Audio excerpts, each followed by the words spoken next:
बिस्मिल्लाहिर्रहमानिर्रहीम, अस्सलाम वालेकुम। मैं गौहर भट्ट सियासत के प्लेटफॉर्म से आपकी खिदमत में हाजिर हूँ। सबसे पहले दरखास्त है कि चैनल को सब्सक्राइब कर लें और बेल आइकन का बटन जरूर दबा दें ताकि आप तक वीलॉग बर वक्त पहुँच सके। खबर यह है कि KPK में इबरतनाक शिकस्त के बाद पंजाब का जो लोकल बॉडीज़ का आने वाला इलेक्शन है उसको नए तरीके से अपने काबू में करने की कोशिश की जा रही है। अल्फाज मेरे ज़हन में कुछ और आ रहे थे, बड़ी मुश्किल में काबू पाया उन अल्फाज होते।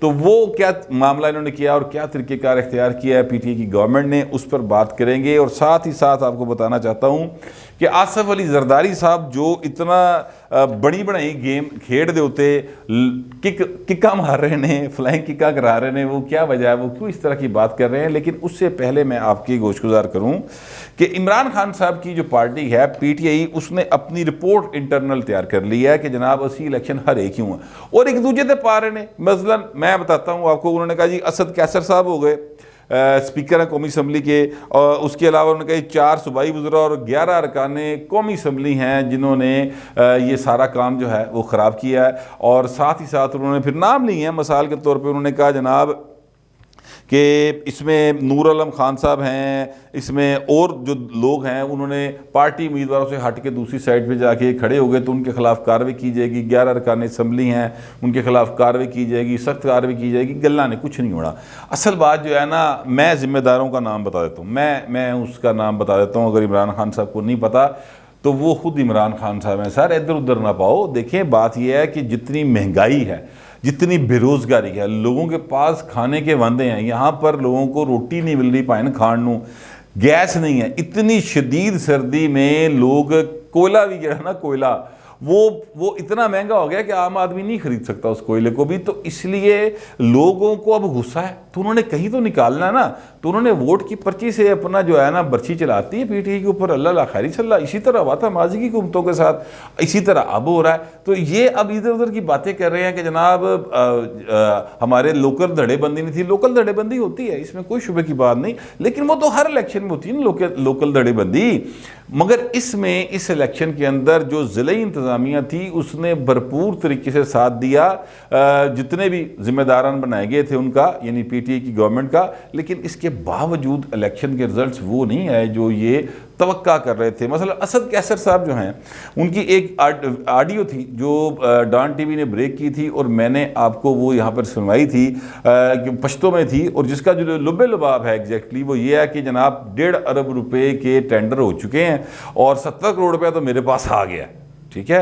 और 70 करोड़ रुपये आ गया तो उसके बाद जनाब मैं अब दूंगा तो उसको जो मेरी बात मानेगा। स्वाबी ज़ाहिर इनका इलाका है, तो वहाँ से उन्होंने इस हवाले से बात की थी। तो कहने का मतलब ये है कि ये सारा कुछ करने के बावजूद लोगों ने कहा नहीं पाए ना ढिड पहले, ढिड नालों गोडा अगे नहीं होंदा पाए ना, ठीक है। तो तुहाडी मेहरबानी जी सड़क से झटके वज गए मोटरसाइकिल के उत्ते या पैदल टुर के गोडियां जड़ना पैनियां, वो असीं संभाल लांगे, फिलहाल ढिड की फिक्र करिए, रोटी नहीं खानेंगे। इसके अलावा आपको हाँ, और उसके ऊपर बाकायदा तौर पे जो हैं अपना इलेक्शन कमीशन ऑफ पाकिस्तान, उसने नोटिस किया था और उनको पर्सनली तलब भी किया था सर कैसर साहब को। इसी तरह एक इंतबाह का लेटर, एक क्या कहते हैं उसको, वार्निंग लेटर कह लें, चले वार्निंग लेटर तो वैसे एक्चुअली नहीं था वो, लेकिन चलें उसको इतला देने के लिए कह लें। प्राइम मिनिस्टर को कहा था कि भाई जो कार्ड वंडन जा रहे हो ना उत्थे हेल्थ कार्ड वगैरह पेशावर में, आप वहाँ पर मत जाएं क्योंकि वहाँ पर इलेक्शन हो रहा है और कोई जो है ना प्राइम मिनिस्टर हो गया, कोई हुकूमती ओहदेदार, कोई इलेक्टेड बंदा भी वहाँ पर नहीं जा सकता, तो आप वहाँ पर ना जाए। लेकिन इमरान खान साहब ने कहा ऐसी दी तैसी ताड़ी, मैं तो फिर मेरा मतलब पूरा क्या कहते हैं खलनायक है ना, मतलब खलनायक तो खैर किसी और कहते हैं, मगर ये है कि वो पूरे हीरोगिरी करते हुए, चले ये ज़्यादा मुनासिब लफ्ज़ है, हीरोगिरी करते हुए वहाँ पर चले गए और वहाँ पर जाकर उन्होंने तकरीब भी की, सारा कुछ किया, कराया, तो वापस आ गए। इन सब के बावजूद देखिए कितनी चीज़ें होती हैं हुकूमत के पास जिसके ज़रिए वो आम आदमी को अपनी तरफ अट्रैक्ट कर सकता है। वो सारे हरबे इस्तेमाल किए गए लेकिन लोग अट्रैक्ट नहीं हुए। क्यों? इसलिए कि महंगाई बढ़ी, भूख बढ़ी भाई पाइन, उसकी तरफ आप इस हुकूमत की कोई तवज्जो नहीं है, या ये बेबस है, इनको समझ नहीं आ रही, या फिर ये है कि इनके हाथ बंधे हुए हैं। इन्होंने जितना कुछ कर दिया है, 57 अरब डॉलर का कर्जा जो है वो इन्होंने उतारना है। और अब तक जो इस पहले 5 महीने की जो रिपोर्ट है उसमें अब तक जो है वो 25 अरब डॉलर का तजारती खसारा हो चुका है, ट्रेड डेफिसिट जिसको कहते हैं, और 5 अरब डॉलर का तो इस महीने हो गया पाए ठीक है। तो ऐसी सूरत हाल में हुकूमत जो है ना वो बुरे तरीके से फंस के रह गई है और महंगाई कंट्रोल नहीं हो रही, और यही हाल होगा पंजाब के अंदर भी। पंजाब में जो मामला है उस पर मैं थोड़ी देर में बात करता हूँ। पहले मैं KPK से रिलेटेड ही ये बता दूं कि आसिफ जरदारी साहब जेडे फ्लाइंग किका करा रहे हैं नस नस के, वो उसकी वजह क्या है? उसकी वजह आज जो मुझे मालूम हुई है वो ये हुई है कि जनाब चूंकि पीपल्स पार्टी की बड़ी अंडरस्टैंडिंग कही जा रही थी, और ये गलत भी नहीं थी, अंडरस्टैंडिंग थी बाकायदा तौर पर एस्टेब्लिशमेंट के साथ, अंडरस्टैंडिंग नून लीग की भी है, मतलब मौलाना फजल रहमान की भी अंडरस्टैंडिंग वो तो हम साबित हो गई ना, जी मौलाना साहब इन्नी बड़ी सीटें लै गए उतों, मेयरशिप भी ले गए हैं, तो वो उनको ये तो बात साबित हो गई। लेकिन कहने का मतलब ये है कि आसिफ जरदारी साहब जो हैं उनको गुस्सा इस बात का है, या वो नाराज़ इस बात पर हैं कि पीपल्स पार्टी के ज़राए का कहना है कि जनाब चूँकि KPK में हम ज़्यादा चीज़ों के ऊपर तो हम इतना वो कर ही नहीं रहे थे, हमारा तो ये था कि पेशावर में और एक दो और ज़िले हैं वहाँ पर हमारी अक्सरियत है या हम समझते हैं कि वहाँ पर जीत सकते हैं, वहाँ पर PTA की हुकूमत ने लोकली चीज़ों को मैनेज किया, लेकिन उस पर इस्टेब्लिशमेंट ने उनको रोका नहीं। अच्छा, और उसकी वजह से हम वहाँ पर हार गए, जबकि मौलाना फजल रहमान को वहाँ पर जिता दिया गया पेशावर के अंदर। वो उनका क्लेम है, सच्चा होगा झूठा होगा वो अलग बात है, मगर उनका क्लेम यह है कि जनाब 19,000 वोट जो हैं पेशावर शहर के मेयर की सीट के लिए हमारे कैंसिल किए गए हैं, और जिसकी वजह से हम इलेक्शन हमें हरवाया गया है। अगर ऐसा ना किया जाता तो हम पेशावर की सीट जीते हुए थे। अच्छा, अब ये उनका एक क्लेम है, इस पर उनको ज़ाहिर है जो जरदारी साहब को वहाँ से KPK की जो इलेक्शन लड़े थे उन्होंने अपनी सूबाई तंजीम को भेजी होगी, सूबाई तंजीम ने आगे सेंट्रल एग्जीक्यूटिव कमेटी को भेजी होगी, सेंट्रल एग्जीक्यूटिव कमेटी ने जो रिपोर्ट जरदारी साहब को दी है उसकी बिना पर वो भाई जड़ाना थोड़ा तपया है। लेकिन ये नाराज़गियाँ, ये गुस्से जो हैं ये अर्जी होते हैं, ये टाइम गुजरेगा तो चीज़ें ठीक हो जाएंगी। इस बात की दलील में कि जरदारी साहब को इस बात का गुस्सा है कि KPK में उनके साथ जो हुआ है, वो उन्होंने आज भी एक्टिविटी जो की है उसमें उन्होंने KPK का ख़ास तौर पे जिक्र किया। उन्होंने कहा देखिए खैबर पख्तूनख्वा का नाम जब हमने रखा तो मेरे समेत जितने लोग वहाँ पर मौजूद थे उन सब की आंखों में आंसू थे। हमने दुनिया से जो दूसरी सियासी जमातें उनका मतलब था उनसे 3 गुना ज़्यादा काम किया, ठीक है, लेकिन हमें हर दफ़ा इलेक्शन जो है वो इंजीनियर करके हरा दिया जाता है और अपने मनपसंद को जितवा लिया जाता है। ये जरदारी साहब कह रहे हैं। तो मेरी बात की जो दलील है वो आपको आ गई कि मतलब दलील के तौर पर मैंने बता दी कि जनाब जरदारी साहब को ये गुस्सा है असल में जिससे वो पाई रोला पाई खलोता है। अच्छा, अब पंजाब में जो इलेक्शन है KPK जैसे रिजल्ट ना आए और पंजाब इनके पास रहे, उसके लिए जो प्लानिंग की है आज वो मुझे ज़राए ने बताया कि जनाब आज CM हाउस से बाकायदा तौर पे ब्यूरोक्रेसी के जो पंजाब की ब्यूरोक्रेसी है उनके बड़ों को ये मैसेज कन्वे कर दिया गया है, कह दिया गया है, यानी आप यूं समझ लें कि रिटर्न नहीं होते इस तरह के ऑर्डर, वैसे कहता है कि भाई फलाने का ख्याल रखना है। उन्हें ये मैसेज क्लियर कन्वे किया गया है कि जनाब पंजाब के जितने ज़िला हैं उसमें जो हमारे ज़िलाई सदूर हैं उनकी मशावरत से, उनके ताउन से जितने भी काम होने ना इलेक्शन आने से पहले या इलेक्शन तक उनके ताउन से होंगे। और उसमें जो ग्रुप बंदियां हैं, मसलन ज़ाहिर है PTA के अंदर ग्रुप बंदियां हैं, PTA एक बड़ी जमात है, इसी तरह पीपल्स पार्टी में भी ग्रुप बंदियां हैं, नून लीग में भी धड़े बंदियां होती हैं, लोकली चीज़ें होती हैं कि जनाब मैं उम्मीदवार बन जावां, दूसरा धड़ा कहना मैं बन जावां, किते राजपूत बरादरी होंदी, किते बट बरादरी होंदी, किते जट होंदे ने, किते हराई होंदे ने, किते कुरैशी होंदे ने, मतलब ज़ाहिर है ज़ात बरादरी में बटे हुए हैं ना हम सब लोग।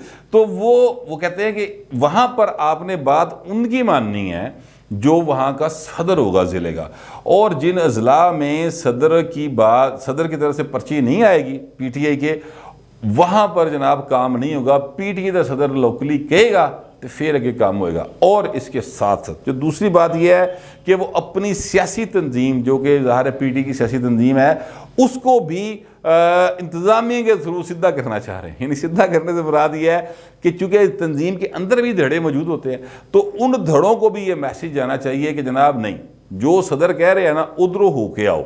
अब PTA के अंदर एक और मसला शुरू हो जाएगा जो मैं फोर्सी कर रहा हूँ कि हुण बहुत सारे इजला के अंदर चूँकि सदर जो हैं वो एक्टिव नहीं है। मसलन लाहौर के अंदर सेनेटर वलीद इकबाल साहब जो हैं वो लाहौर के सदर हैं, तो एक्टिविटी कितने भी नहीं पाई, उन्हें सेनेटर बने अल्लाह खैरी सल्ला सकून.com, कहीं वो एक्टिविटी करते नज़र नहीं आते।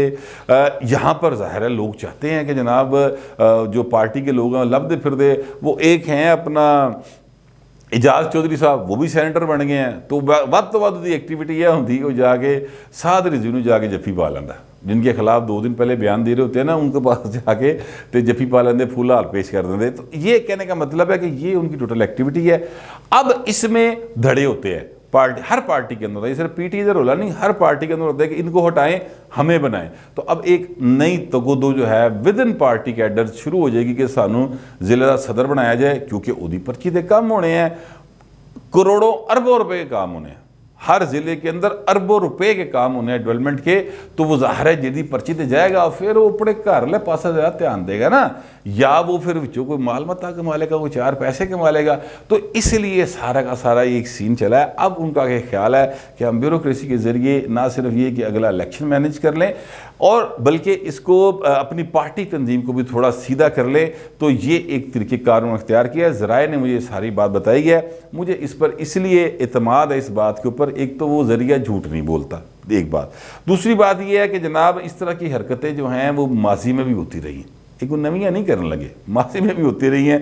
नून लीग भी इस तरह की हरकतें करती रही है, लेकिन ये प्री पोल रिगिंग है, ये वो रिगिंग है जो यानी धांधली की एक तरीक़ेकार है जो इख्तियार किया जा रहा है। और इसको तरीक़ेकार को मतलब इमरान खान तो हर बात से यू टर्न लेते हैं, तो ये उनका एक और यू टर्न होगा।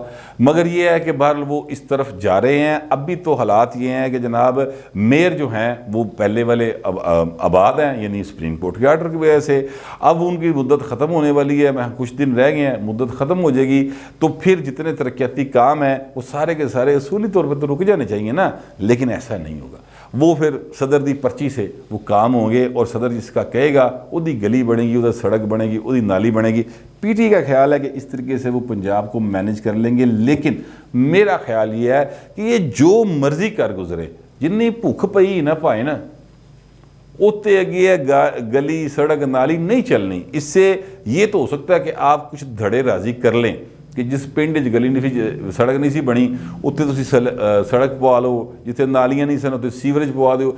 ये तो आप करके कुछ लोगों को तो राज़ी कर सकते हैं, लेकिन जो महंगाई है ना उसको जब तक कंट्रोल नहीं किया जाएगा, पीटीआई की कि अगला पंजाब का इलेक्शन, मेरा नहीं ख्याल है कि पीटीआई को ये सोचना भी चाहिए तब तक कि वो पंजाब के इलेक्शन को, कि बलदियाती इलेक्शन को मैनेज कर सकेंगे। ख़ास तौर पर तब जब जनाब मरियम नवाज शरीफ साहब अभी बाहर ही हैं और उन पर पाबंदी भी कोई नहीं, ठीक है, और वो हर पासे जाएगी, जलसे करेगी। और नून लीग अपनी जो है ना मकबूलियत, अवामी मकबूलियत उसके अरूज पर है इस वक्त। तो चीज़ें जो हैं वो काफ़ी इनके ख़िलाफ़ चली जाएंगी और एक बहुत बड़ा मसला इनके लिए बन सकता है। लेकिन जाहिर है जब इंसान इक़्तिदार में होता है तो फिर पाए इक़्तिदार का नशा जड़ा ना वो सारे नशियां तो भारी होता, उसके आगे कोई चीज़ नहीं चलती। उन बंदे ने यही नज़र आता है कि सारा कुछ ठीक है, हर चीज़ जो है ना वो ज़बरदस्त है और दुनिया बड़ी अच्छी तरीके से जा रही है। अब ये इलेक्शन हारे हैं तो केपीके के एक मिनिस्टर ने कहा, शायद शौकत यूसुफ सही नाम है उनका, उन्होंने कहा, मैंने प्रोग्राम में सुना, उन्होंने कहा कि जनाब महंगाई बहुत बड़ा इशू था जिसे हमें फेस करना पड़ा। तो अब महंगाई भाएं जो उधर सी तो पंजाब की तो आबादी 12-13 करोड़ जरूर, तो इत्थे तो महंगाई बहुत ज़्यादा है। तो लिहाजा ये चीज़ें जो हैं ये काफ़ी ज़्यादा इनको डिस्टर्ब करेंगी। इमरान खान का या पीटी गवर्नमेंट का जो पंजाब के इलेक्शन को रिग करने का, रिग को आप ज़रा इन्वर्टेड कॉमर्स में ले लें, रिग करने का जो मंसूबा है वो मेरा नहीं ख्याल के तोड़ चढ़ेगा।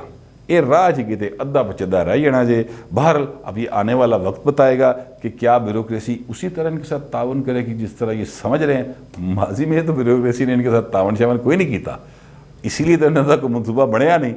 हो सकता है इस दफ़ा कोई ब्यूरोक्रेसी में फोन आने हो, अरकाने असैम्बली ना जाने हो, ये तो भाई ना आने वाला वेला दसेगा। तो ये सारी इन्फॉर्मेशन थी जो मैंने आप तक पहुंचा दी है। आप इसे इख्तलाफ करें या इत्तफाक करें, डिसेंसी के साथ लिख दीजिएगा। फिलहाल इतना ही, मिलते हैं अगले वीला।